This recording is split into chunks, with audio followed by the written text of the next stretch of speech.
মনোনয়ন পৰ্বত বিজেপিৰ শক্তি প্ৰদৰ্শনৰ যুঁজ নগাঁৱত মনোনয়ন দিলে সুৰেশ বৰাৰ মনোনয়ন পৰ্বত অংশ ল'লে মুখ্যমন্ত্ৰী হিমন্ত বিশ্ব শৰ্মাই উপস্থিত থাকিল কেইবাজনো মন্ত্ৰী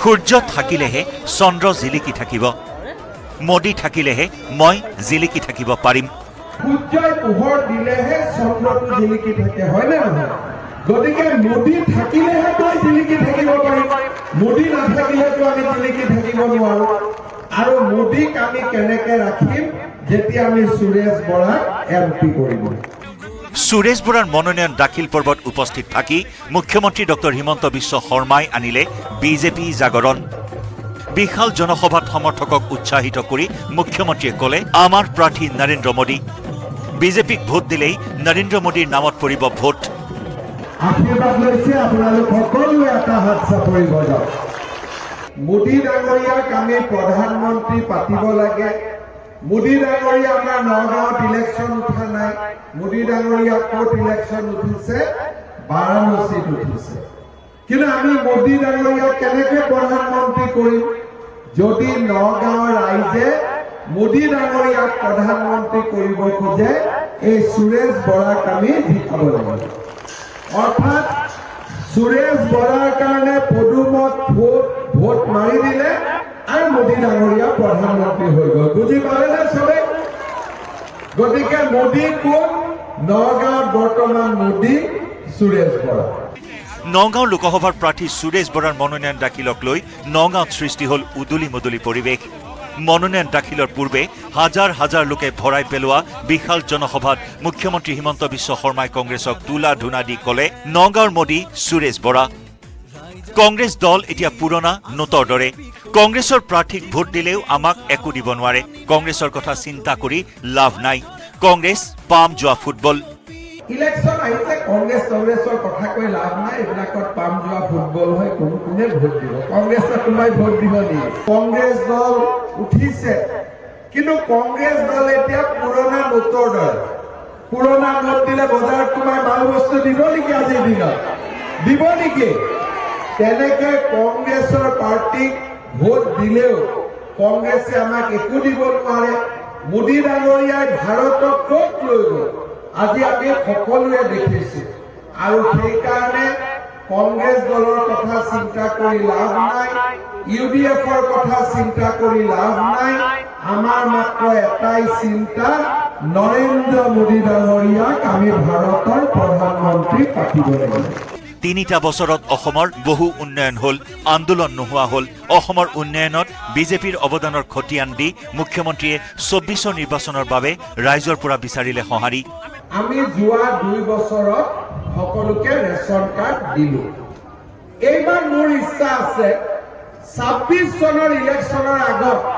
মই হাত উঠাম মৰুমুদয় কাৰ আছে সকলোৱে যাতে এনেকে হাত উঠাব পাৰে তাৰ কাৰণে সকলোৰে ঘৰতে আমি অৰুণোদয় দিয়াৰ ব্যৱস্থা কৰিম লাখপতি বাইদেউৰ ফৰ্ম ফিল আপ কৰিলে নে নাই আপোনালোকে কৰিলে কোনোবা দিনা এখন একাউণ্টত কুটুম কৰি ১০,০০০ টকা আহি যাব ঠিক আছে সেইটো মোৰ দায়িত্ব কিন্তু যোনে যোনে ১০,০০০ পায় পিছত য'তে মোক লগ পায় পিঠা লাড়ু খুৱাব লাগিব হ'ব ঠিক আছে আনহাতে জনসভা সম্বোধন কৰিয়েই সুৰেশ বৰাৰ মনোনয়ন দাখিলৰ বিশাল ৰেলীত অংশগ্ৰহণ কৰে মুখ্যমন্ত্ৰী ডক্টৰ হিমন্ত বিশ্ব শৰ্মাই সুৰেশ বৰাৰ মনোনয়ন দাখিল পৰ্বত অংশগ্ৰহণ কৰে বিজেপিৰ ৰাজ্যিক সভাপতি ভৱেশ কলিতাৰ লগতে মন্ত্ৰী অতুল বৰায়ো লগতে ৰূপক শৰ্মা জিতু গোস্বামীকে ধৰি কেইবাগৰাকী বিধায়কে অংশগ্ৰহণ কৰিলে সমদলত নগাঁৱৰ পৰা নীলোৎপল বৰাৰ report news ১৮ Assam north east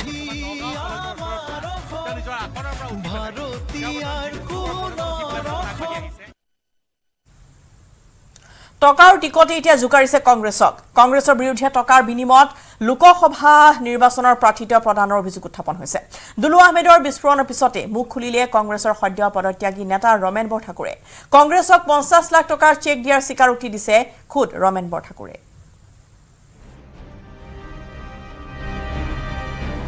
ধনৰ বিনিময়ত টিকট কাণ্ড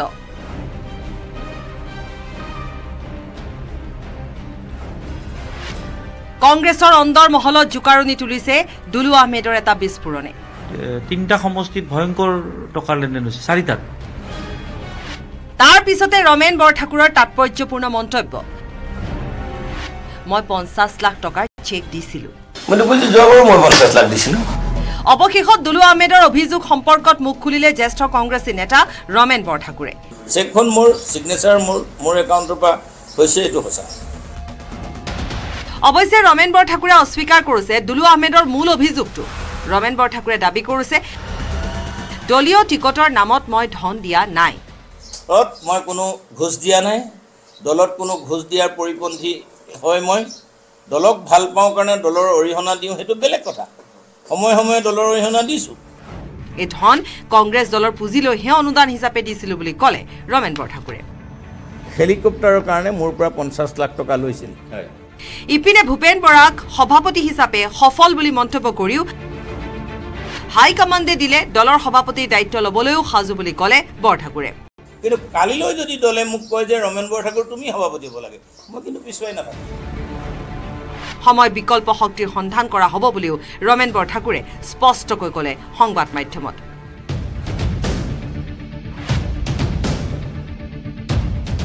আনহাতে ৰমেন বৰঠাকুৰক লৈ প্ৰতিক্ৰিয়া প্ৰকাশ কৰিছে ভূপেন বৰাই। বৰঠাকুৰৰ বিৰুদ্ধে অনুশাসনমূলক ব্যৱস্থা লোৱা সন্দৰ্ভত ভূপেন বৰাই কৰিলে আমোদজনক মন্তব্য। বিজেপিয়ে অশোক শৰ্মাৰ বিৰুদ্ধে যিদিনাই ব্যৱস্থা ল'ব, সেইদিনাই কংগ্ৰেছেও ৰমেন বৰঠাকুৰৰ বিৰুদ্ধে ব্যৱস্থা ল'ব। এটা সীমালৈকে চাই লৈছো, এটা সীমা এটা থাকে। উল্লেখযোগ্য যে এপিচিচিৰ তত্ত্বাৱধায়ক জিতেন্দ্ৰ সিঙে টিকটৰ নামত ৰমেন বৰঠাকুৰৰ পৰা 2 কোটি টকা লোৱা বুলি অভিযোগ আনিছিল দুলু আহমেদে। তাৰ পিছতে টকাৰ বিনিময়ত টিকট কাণ্ডই জোকাৰণি তুলিছিল কংগ্ৰেছৰ আভ্যন্তৰত। News desk report, news 18 Assam north east.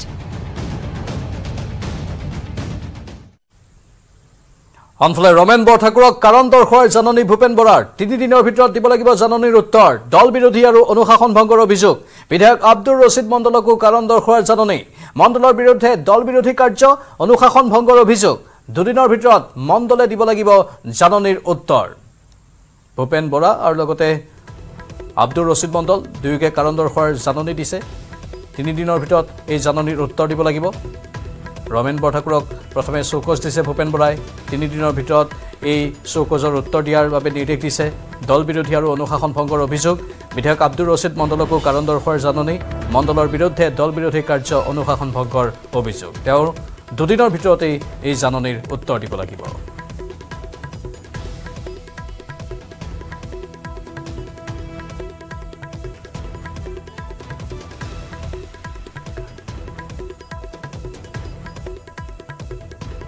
আৰু বৰ্তমান আব্দুৰ ৰছিদ মণ্ডল আমাৰ সৈতে ফোন লাইনত আছে। মণ্ডল ডাঙৰীয়া, আপোনাক কাৰণ দৰ্শোৱাৰ জাননী দিছে ভূপেন বৰাই। আপোনাৰ প্ৰথম প্ৰতিক্ৰিয়াৰ কি উত্তৰ হ'ব, কি ক'ব আপুনি? প্ৰথম কথা হ'ল যে চৌকজ নোটিচ দিয়া কথাটো এই প্ৰথম আপোনাৰ মুখেৰে মই শুনিলো। মই তেনেকুৱা কোনো কথা এতিয়ালৈকে, মই গোৱালপাৰাত আছো, সমষ্টিত আছো, নিৰ্বাচনী কামত ব্যস্ত আছো। গতিকে মই তেনেকুৱা কোনো টেলিফোন বা নোটিচ মই এতিয়ালৈকে গম পোৱা নাই। আৰু যিহেতু আপোনাৰ পৰা গম পালো, মোৰ প্ৰথম প্ৰতিক্ৰিয়া হ'ব যে মই কোনো ধৰণৰ দল বিৰোধী কাম কৰা নাই। অৱশ্যে আমাৰ এই প্ৰাৰ্থী বাছনিৰ সময়ত কিছুমান মতামত দিয়া হৈছিল। এইবিলাকৰ ওপৰত ভিত্তি কৰি যদি কোনোবাই কিবা অজৰাপত্তি কৰিছে, নিশ্চিতভাৱে এইটো দলীয় কথা। দলৰ সভাপতিগৰাকীক মই সাক্ষাৎ কৰি হওক বা লিখিতভাৱে জনালে মই ভাবো যে মই যে দল বিৰোধী কাম কৰা নাই, এই কথাখিনি মই তেখেতসকলক বুজাব পাৰিম। কিন্তু মণ্ডল ডাঙৰীয়া, আপুনি মুকলিকৈ বহুখিনি কথাই কৈছিল, আমাৰ সাংবাদিকৰ সন্মুখতো কৈছিল, ৰাজহুৱাভাৱেও কৈছে। এজনৰ পাছত এজন নেতা এতিয়া কংগ্ৰেছ দল ত্যাগ কৰি আছে। আচলতে আপোনালোকৰ অসন্তুষ্টি কিহক লৈ কংগ্ৰেছৰ ভিতৰ চৰাত? কোনে কি কাৰণ দল এৰিছে এই কথাটো মই এই মুহূৰ্তত ক'ব নোৱাৰিম। আৰু মই দল এৰাৰ কথা কেতিয়াও কোৱা নাই, তেনেকুৱা কোনো পৰিকল্পনাও নাই। কিন্তু আপোনালোকৰ দলৰ ভিতৰত আচলতে আলোচনা হোৱা নাই বা মীমাংসা হোৱা নাই, যাৰ ফলত আপুনি মুকলিকৈ আপোনালোকৰ ক্ষোভসমূহ প্ৰকাশ কৰিবলগীয়া হৈছে। বৰ্তমান ইজনৰ পিছত সিজনকৈ জ্যেষ্ঠ কংগ্ৰেছী দল ত্যাগ কৰিবলগীয়া ঘটনা কিয় হৈছে, যিহেতু নিৰ্বাচন সমাগত? নিৰ্বাচন এইটো গোটেই বস্তুটো যদি একেবাৰে সামগ্ৰিকভাৱে সকলোকে লৈ কোৱা যায়, কথাটো নিমিলিব বাইদেউ। প্ৰত্যেকৰে সুকীয়া ইস্যু আছে, সুকীয়া কথা আছে। এতিয়া নিৰ্বাচনৰ প্ৰভাৱ পৰিব ইয়াৰ নিৰ্বাচনৰ প্ৰভাৱ অলপ হলেও পৰে, নপৰা নহয়, এইটো অস্বীকাৰ নকৰো। কিন্তু সেই বুলি এয়া যে হ'ল কংগ্ৰেছৰ নিৰ্বাচনত ক্ষতি কৰিব পৰাকৈ তেনেকুৱা একো হোৱা নাই বুলি মই ভাবো। কিন্তু আপোনাৰ অসন্তুষ্টি কি মণ্ডল ডাঙৰীয়া, আপোনাৰ কথা কেনে কওক? এতিয়া বেলেগৰ কথা বাৰু বাদ দিছো, বেলেগে দল এৰিছে, কিবা এৰিছে। মই অসন্তুষ্ট বুলি কথা কোৱা নাই, মই অসন্তুষ্ট বুলি কথা কিয় আপোনাক তেনেহ'লে কাৰণ দৰ্শোৱাৰ জাননী দিলে? আপোনাৰ বিৰুদ্ধে দল বিৰোধী কাৰ্য, অনুশাসন ভংগৰ অভিযোগ কিয় উত্থাপন কৰিলে? আমাৰ প্ৰাৰ্থী ধুবুৰী লোকসভাৰ প্ৰাৰ্থীগৰাকীৰ তেখেতৰ নিৰ্বাচনী প্ৰচাৰত মই জড়িত হোৱা নাই, এইটো কথা সঁচা। কিন্তু এইটোক লৈ ধৰক প্ৰত্যেকজন ৰাজনৈতিক ব্যক্তিৰ প্ৰতিপক্ষ থাকেই, দলৰ মাজতে হওক, দলৰ বাহিৰতে হওক। গতিকে গোৱালপাৰা জিলাত মোৰো প্ৰতিপক্ষ নথকা নহয়, তেওঁলোকে কিছুমান কথা লগাবও পাৰে। সেইবিলাক কথাৰ ওপৰত ভিত্তি কৰি দলৰ সভাপতিয়ে নিশ্চিতভাৱে তেওঁলোকৰ কথাও শুনিব লাগিব, মোৰ কথাও নিশ্চয়কৈ শুনিব। গতিকে মই ভাবো যে এই কথাখিনি শুনাৰ সময় উকলিল, কাৰণ নিৰ্বাচনৰ এতিয়া ভৰপক সময়। এতিয়া আপুনি নিজৰ দলৰে যেতিয়া প্ৰাৰ্থীগৰাকীক আপোনাৰ সমষ্টিত সমৰ্থন নিদিব, স্বাভাৱিকতে আপোনাৰ বিৰুদ্ধে অভিযোগ উঠিবই। কি কাৰণত আপুনি ৰকিবুল হুছেইনক তাত সমৰ্থন দিয়া নাই ধুবুৰী লোকসভা সমষ্টিত? নাই, এতিয়া ধৰক ৰকিবুল মই সমৰ্থন নিদিয়াৰ প্ৰশ্নই নাহে। আমাৰ প্ৰাৰ্থীগৰাকীয়ে তেখেতে নিজৰ পৰিকল্পনাৰে তেখেতৰ নিৰ্বাচনী প্ৰচাৰ টীম বনাই লৈছে। সেই নিৰ্বাচনী প্ৰচাৰ টীমত মোক ৰখা নাই, সেইটো লৈ মোৰ কোনো আক্ষেপ নাই। কাৰণ তেখেতে যিখিনি মানুহ ললে তেখেতৰ ভোটাৰ বাঢ়িব, নিশ্চিতভাৱে তেওঁ সেইটো পৰিকল্পনা কৰিব। আপোনাক বিচাৰিলে আপুনি সমৰ্থন আগবঢ়াব বা প্ৰচাৰত যাব? নাই, চাওক, এই মুহূৰ্তত বিচৰা নিবিচৰা সেইবিলাক কথা অহাই নাই। তেখেতৰ নিৰ্বাচনী প্ৰচাৰ টীম বনাই লৈছে, কাক ক'ত কেনেকৈ কেম্পেইনত ল'ব। মই আমাৰ মীৰা ঠাকুৰ বাইদেউৰ লগত, মীৰা ঠাকুৰ বাইদেউ মোক বিচাৰিছে, মই তেখেতৰ লগত আছো। গতিকে প্ৰাৰ্থীজনৰ এইখিনি এটা প্ৰিভিলেজ থাকে, তেওঁলোকে বিচৰা মতে আমাৰ কেম্পেইনাৰ লৈ ল'ব পাৰে। মীৰা ঠাকুৰে মোক লৈছে, বিচাৰিছে, মই তেখেতৰ লগত গৈ আছো। আমাৰ ৰকিবুল হুছেইন ডাঙৰীয়াই মোক লোৱা নাই, মই যোৱা নাই, বাছ কথা এইখিনিয়ে। সেইবাবে আপোনাক ৰকিবুল হুছেইনক কাষত আপুনি যোৱা নাই, তেওঁৰ হৈ প্ৰচাৰ চলোৱা নাই, তাৰ বাবে আপোনাৰ বিৰুদ্ধে অনুশাসন ভংগৰ অভিযোগ, দল বিৰোধী কাৰ্যৰ অভিযোগ? নাই, এইটো বুলি মই নাভাবো থাকিব পাৰে। ধৰক যেতিয়ালৈকে মই গম নাপাম যে কোনে কি অভিযোগ দিছে, এতিয়া সেই কথাখিনি যিহেতু মই এতিয়ালৈকে কোনো চিঠি পোৱা নাই, কেৱল আপোনালোকৰ পৰাহে গম পাই আছো। উত্তৰ আপুনি দিবলৈ সাজু আছে যদি আহিছে? ডেফিনেটলি মই উত্তৰ দিবলৈ কিয় উত্তৰ নিদিম। সভাপতিয়ে দলৰ প্ৰতিজন সদস্যক যিকোনো কথা সোধাৰ অধিকাৰ আছে, আৰু তেখেতে গাৰ্জিয়ান, অভিভাৱক সকলোৰে অভিভাৱক, দলৰ প্ৰতিজন সদস্যৰ অভিভাৱকে চবৰে কথা শুনিব, চবৰে কথা শুনি যিটো ৰায় তেখেতে দিব। আপুনি অসম গণ পৰিষদৰো খুব সমৰ্থন কৰিছিল বা খুব প্ৰশংসা কৰিছিল আজিৰ পৰা প্ৰায় এমাহ আগতে।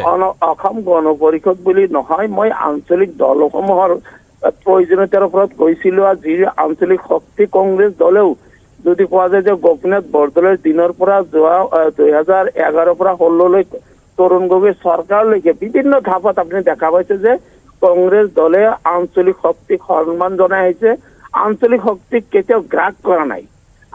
গতিকে আঞ্চলিক শক্তিৰ প্ৰয়োজনীয়তা এই মুহূৰ্তত অসমত এই আঞ্চলিক, আজি বিজেপিয়ে অকলে কিন্তু চৰকাৰ গঠন কৰা নাই, তেওঁলোকৰ লগত আটাইতকৈ বেছি যদি কোৱা যায় যে আঞ্চলিক দলসমূহ তেওঁলোকৰ লগত থকাৰ কাৰণে তেওঁলোকে শক্তিশালী। নিশ্চয়। গতিকে কংগ্ৰেছে সেই পন্থা আমি ল'ব লাগিব। সেইবোৰ কথা আপুনি কৈছিলে এটা সময়ত। ধন্যবাদ জনাইছো এই মুহূৰ্তত আপোনাক। আৰু আব্দুৰ ৰছিদ মণ্ডলৰ ইয়াৰ প্ৰথম প্ৰতিক্ৰিয়া, তেওঁ এতিয়ালৈকে কোনো নটিচ হাতত পোৱা নাই বুলি কৈছে, কিন্তু যদি প্ৰয়োজন হয় তেওঁ কাৰণ দৰ্শোৱাৰ এই জাননীৰ উত্তৰ দিবলৈ সাজু আছো বুলি সদৰি কৰিছে।